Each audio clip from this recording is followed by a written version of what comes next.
করছো তুমি? শুধু মা বলবো, ভালো কথা। তাহলে এই যে তুমি কি করছো?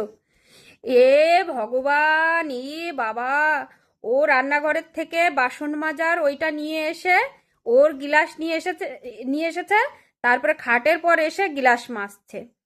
এ কি অবস্থা! এত দুষ্টুমি কেউ করে? এই রেখে আসো শোনা।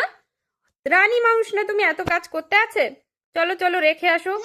এ ভগবান, দেখো বন্ধুরা কি অবস্থা! একা বাচ্চা থাকলে পরে, বাড়ি বাচ্চা নিয়ে একা থাকলে দেখো যা অবস্থা হয় মায়েদের।